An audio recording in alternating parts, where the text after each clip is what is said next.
नमस्कार महाराष्ट्रातील माझ्या सर्व NMMSच्या विद्यार्थी मित्रांनो, सुज्ञ पालकांनो व शिक्षक बंधू आणि भगिनींनो, महाराष्ट्र राज्य परीक्षा परिषद यांच्याकडून घेण्यात येणारी जी राष्ट्रीय आर्थिक दुर्बल घटक परीक्षा आहे NMMS, या परीक्षेची प्रवेशपत्र जी आहेत ती उपलब्ध झालेली आहे आणि त्या संदर्भातला हा व्हिडिओ आहे.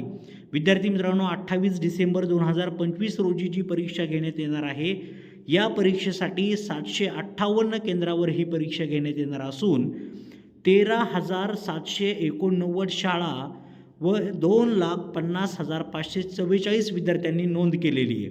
तर 10 तारखेपासून ही आपल्याला त्या ठिकाणी हॉल तिकीट मिळेल असं त्यांनी दिलेलं आहे, परंतु उपलब्ध झालं नव्हतं 10 तारखेला. परंतु आजपासून ही हॉल तिकीट तुमच्या शाळेमध्ये डाउनलोड करून तुमचे शिक्षक तुम्हाला देतील.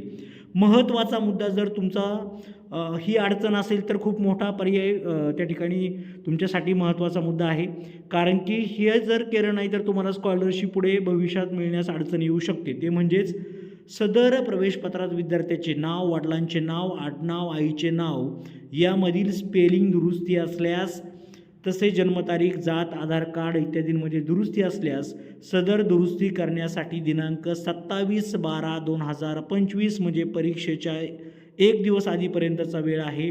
शाळेच्या लॉग इनवरती हा बदल करता येणार आहे. शिक्षकांना सांगा हॉल तिकीट पाहिल्यावरती, कारण की याच्यामध्ये जर चुका झाल्या तर विद्यार्थी मित्रांनो तुम्हाला भरपूर मोठ्या अडचणीला सामोरं जावं लागेल. सर्वांनी सतर्क राहा. रोज सकाळी 5 वाजता आपले लाईव्ह सुरू झालेले आहेत. संध्याकाळी आत्ता लगेच 8:30 वाजता देखील लाईव्ह आहे. सगळ्यांनी जॉईन करा. रॅपिडच्या माध्यमातून तुमची 100% तयारी करून घेणार आहेत. या ठिकाणी जे 2,50,544 विद्यार्थी म्हणजे 2.5 लाख विद्यार्थी आहेत आणि या 2.5 लाख विद्यार्थ्यांमध्ये तुम्हाला झळकायचं आहे, तुम्हाला ही स्कॉलरशिप मिळवायची. तर सर्वांना ऑल द बेस्ट. तयारीत राहा. हॉल तिकीट सर्वांनी शिक्षकांकडून पाहून घ्या.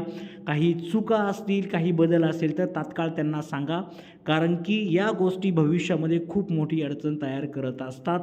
तुमचे मिळणारे पैसेही तुम्हाला मिळणार नाही. जर या चुका तशाच राहिल्या तर तुम्ही मेरिटच्या बाहेरसुद्धा जाऊ शकता. ठीक आहे. तर सर्वांना all the best. Thank you so much.